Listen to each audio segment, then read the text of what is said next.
Yo, what's going on, guys? Welcome to the Fantasy Football Prodigy channel, and in this video I have some week 3 buy lows and sell highs. We're heading into week 3 of the 2021 fantasy football season, and I have a handful of players that I need to talk about today. So make sure to drop a like on the video, subscribe to the channel, and let's get right into our first buy low. We're going to do our buy lows first, then our sell highs. I don't really have a certain number of players per category or per position. I'm just going to talk about players that I have a pretty strong opinion about. So, and also I'm recording this on Friday, September 24th, 2021. So monitor the news to make sure that nothing changes. Like if any player I talk about gets injured on the buy low list, obviously don't buy them. Like if they are, hurt for a long time. But anyways, our first buy low is going to be Joe Mixon.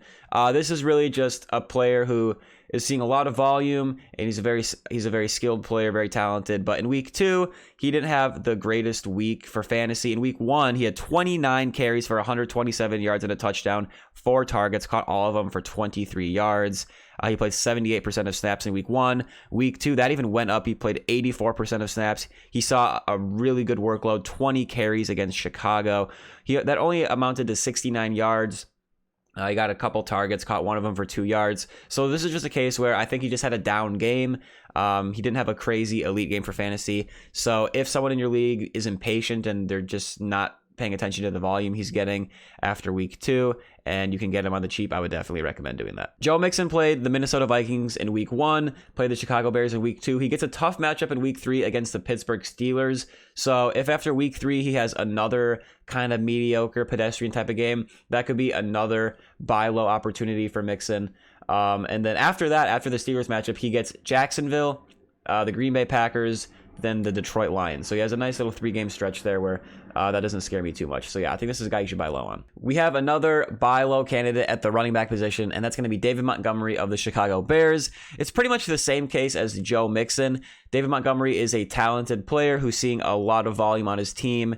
And in week 2, just like Mixon, he didn't have an electric fantasy game. Mixon and Montgomery actually both played each other. Mixon of the Cincinnati Bengals, Montgomery of the Chicago Bears. They played each other in week 2. They both saw crazy volume, and neither really had a crazy fantasy game. So I think that presents a really good buy low opportunity for both of them. Week 1, David Montgomery had 16 carries for 108 yards and a touchdown against the LA Rams, who, at least what we know as of now, they're no slouch at defense. And then he also had one target, caught it for 10 yards. Week 2 against the Cincinnati Bengals, he had 20 carries. He played 80% of the snaps. It only amounted to 61 rushing yards. He had a nice, healthy 4 targets, caught 3 of them for 18 yards. So yeah, this is just a case where Dave Montgomery is a very talented running back. I expect him to continue to see really nice volume for the 2021 fantasy football season. He ended the 2020 season hot, and I think this game against the Bengals, it was just an off game. I think he'll continue to see great volume and be productive for fantasy moving forward. Now, my third and final buy low running back is going to be James White of the New England Patriots. He is especially valuable in PPR leagues because of how involved he is in the passing game. As you see, week 1 against Miami, 7 targets, 6 receptions for 49 yards. Against the Jets in week 2, he caught all 6 of his targets for 45 yards. He sees a handful of carries. He's seen a handful in each of the first 2 weeks. He actually had a rushing touchdown in week 2 against the Jets, so that was good to see. And this is just a case where he is just a really, really solid player, a great flex option in a PPR league. He's not someone that I expect to be a running back 1 unless he just gets really good touchdown luck on a given week. But he is just a really, really solid player. You can put him in your flex or in your RB2 spot even on a bye week. He hasn't put up elite production. So to me, if you're making a trade with someone and you feel like you need a little bit more to make the trade more fair, you could say, hey, throw in James White and let's get this deal done, because I feel like he is someone that you could acquire from another team, or maybe he's even on your waiver wire. I would recommend adding him. And even though he might just seem like a throw-in at the time, he's someone who is going to provide consistent fantasy value for the rest of the season. I think Mac Jones is going to continue to look to him in the passing game, and I think he will continue to be involved. All right, now we're going to move on to our buy low wide receivers. And yes, we're going to start with Stefon Diggs, wide receiver of the Buffalo Bills. He is one of the best wide receivers in all of football and all of fantasy football. But what can I say about him, man? I mean, he is the alpha wide receiver for Josh Allen. In week 1, he saw 13 targets. It only turned into 9 receptions for 69 yards. So obviously that's a fine game, especially in PPR. No receiver has an explosive game every single week, but it's week 1. It wasn't like a crazy week. So maybe the fantasy manager that has Stefon Diggs in your league. Was kind of disappointed with that. Week 2, only 8 targets, caught 4 of them for 60 and a touchdown, which was nice to see. But he only played 78% of the snaps, most likely because the Buffalo Bills blew out the Dolphins 35-0, and they probably took the starters out late in the game. So again, this is just a player who hasn't had that elite crazy game, so his value might be a little bit lower in your league than it should be. To me, he's still a high-end wide receiver 1. I expect him to be heavily involved, continue to receive tons of targets, get lots of yardage, and hopefully catch some touchdowns. So if the manager in your league is undervaluing Stefon Diggs, I would make a play on him. All right, our next buy low wide receiver is going to be Corey Davis of the New York Jets. Week 1, 7 targets, caught 5 of them for 97 yards and 2 touchdowns. Week 2 against the Patriots, he only had 5 targets, caught 2 of them for only 8 yards. To me, this was just a poor matchup for Corey Davis. The New England Patriots are known to take away their opponent's number 1 receiving option, and that is what Corey Davis is for the Jets. I don't expect the Jets to be a prolific offense, but I expect him to receive good volume for the rest of the year. Certainly a game like week 2 where he had 2 catches for 8 yards, I expect that to not be the norm. I also don't expect him to get 97 yards and 2 touchdowns every week. I expect him to be somewhere in the middle.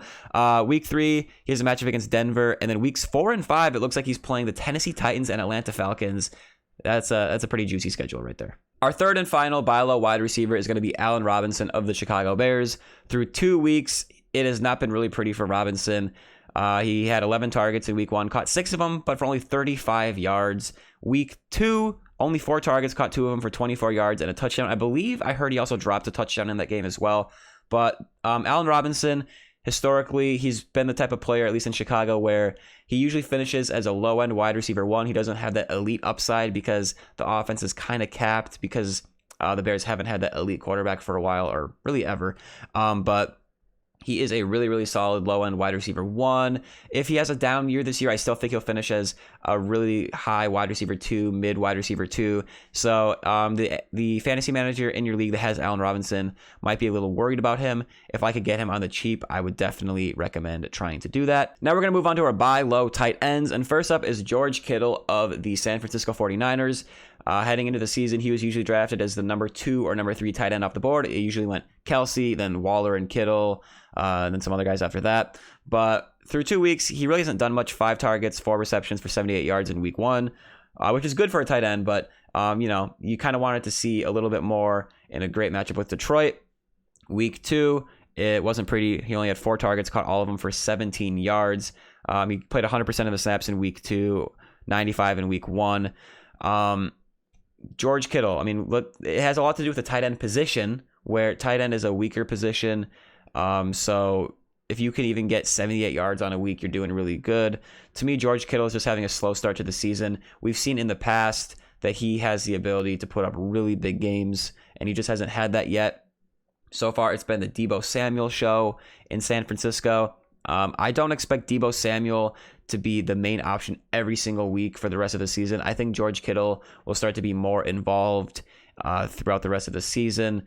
And it is a little bit crowded there. They like to run the ball, and they do have George Kittle. I think Brandon Ayuk will get more involved, and George Kittle will also see more involvement. I think it might rotate a little bit week to week on who is the most involved. But yeah, George Kittle has just had a pretty slow start to the season. So I think if someone in your league that has Kittle is a little worried about him, you could maybe trade maybe an overperforming tight end plus something for Kittle, who is underperforming. Next up, we have Mark Andrews as another buy low tight end. So he's seen 5 targets each of the first 2 weeks. That amounted to 3 for 20 in week 1, 5 for 57 in week 2.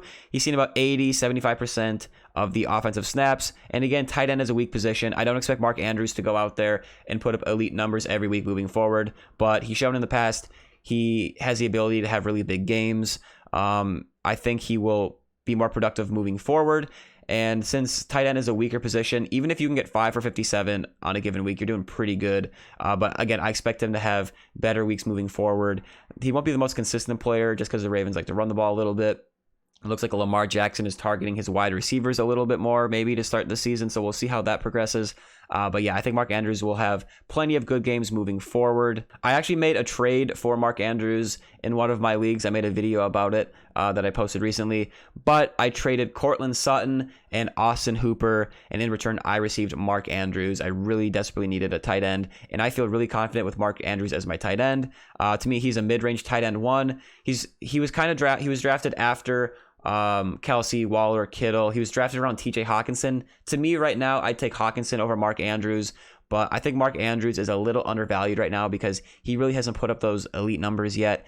But again, like I said 100 times already, I think he will have better games moving forward. All right, now we're going to move on to our sell high list. We're going to start with the running back position. I have one running back. That's going to be Devin Singletary of the Buffalo Bills. This ultimately comes down to volume. Devin Singletary is a player who has been overproducing with the volume that he has been receiving. Week 1, 11 for 72. Week 2, 13 for 82 on the ground. He was averaging over 6 yards a carry in both games. He got a rushing touchdown week 2. He saw a few targets in both games, caught a few of them for not too many yards. But again, he's just going crazy with the efficiency right now. I think the Buffalo Bills are going to be a pretty pass-heavy team with Josh Allen. I don't expect Devin Singletary to turn into this guy that gets 20-plus carries a game, 20-plus attempts on the regular. And this, when he had 13 carries, that was a game where they won 35-0. So even in a perfect game script, he saw 13 carries. We saw Zach Moss get involved. So if someone in your league thinks Devin Singletary is going to be this good every single week, I would try to trade Devin Singletary to that manager. Maybe you could do Devin Singletary plus some other player, maybe someone you're going to see later in this list, for a David Montgomery or a Joe Mixon, someone like that. All right, now we're going to move on to our wide receiver sell highs, and I'm going to start with Courtland Sutton here. Now, I think Courtland Sutton is going to be a very good player for the rest of the season. I just like him in general for football and for fantasy football. Courtland Sutton of the Denver Broncos, that is. Week 1, he's coming off an injury last year. He had 3 targets, only caught 1 for 14 yards. But week 2, okay, so let's paint a picture here. Week 1, Jerry Jeudy, the other wide receiver in week 1, he was looking very involved in week 1, but he got put on injured reserve. So heading into week 2, Jerry Jeudy is no longer there. Against Jacksonville, a fantastic matchup, by the way. Courtland Sutton goes out there. He sees 12 targets, catches 9 of them for 159 yards. That is great. That's great target. It's a great target share. Just great production overall. So to me, I think Courtland Sutton will continue to be involved, and I think he'll be a really good player for fantasy. But I think the Courtland Sutton hype is really high right now. To me, this was just a perfect matchup. So I wouldn't expect him to put up this much yardage every single week, obviously. So that's one factor. And the second factor is Jerry Jeudy will be returning at some point, most likely. I think he's not going to be out for the season unless something happens that we're not expecting. So once he comes back, it'll be interesting to see how that production for Courtland Sutton is affected. So you probably got Courtland Sutton late in your drafts. I think in my drafts, I went like Deebo, Antonio Brown, and Courtland Sutton in like the 7th, 8th, 9th, or 8th, 9th, 10th round, something crazy like that. So you probably got the Courtland Sutton late, so you can afford to maybe package him with someone else and improve at a starting position, because he's probably depth for your team. If not, you can continue to use him, but I think he is a valuable trade piece. And speaking of Deebo Samuel, he's also going to be a sell high for me of the San Francisco 49ers, and there's a few reasons for this. So one, like I said with Courtland Sutton, Deebo was likely a late draft pick for you.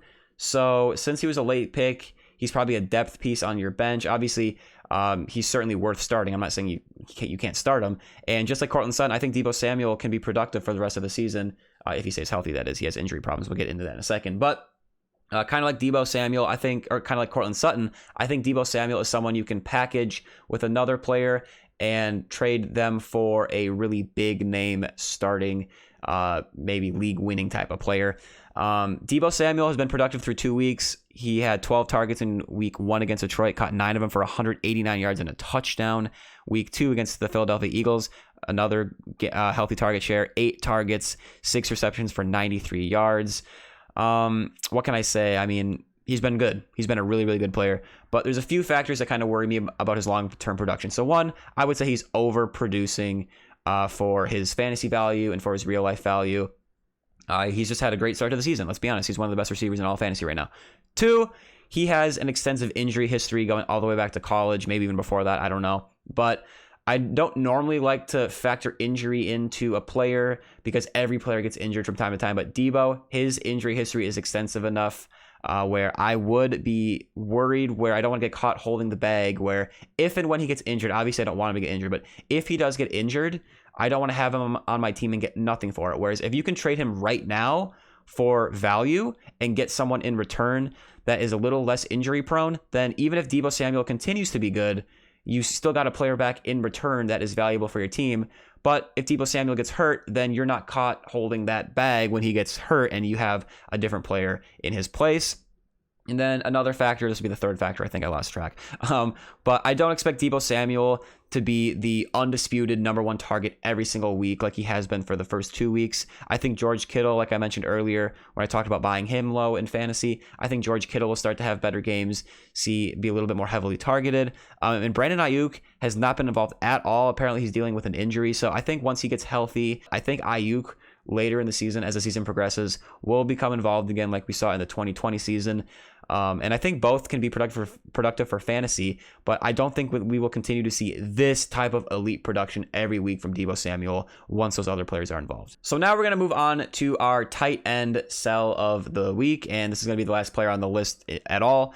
And kind of like Courtland Sutton and Deebo Samuel, this is a player who I like for fantasy. So even though they're sell highs, these are not must sell players. It's called selling high when their value is at their highest. And just like Deebo Samuel and Courtland Sutton, Rob Gronkowski is someone that you got late in drafts or picked up off your waiver wire. So, he's been amazing for the Tampa Bay Buccaneers. Week 1, 8 targets, 8 receptions for 90 yards, 2 touchdowns. Week 2, 5 targets, caught 4 of them for 39 yards, and 2 touchdowns again. So, to me, week 1 was a bit of an outlier because he had 90 yards. I don't expect Rob Gronkowski to be a yardage machine this year. 90 yards was really impressive in my opinion for him. I expect him to really get his fantasy production from touchdowns.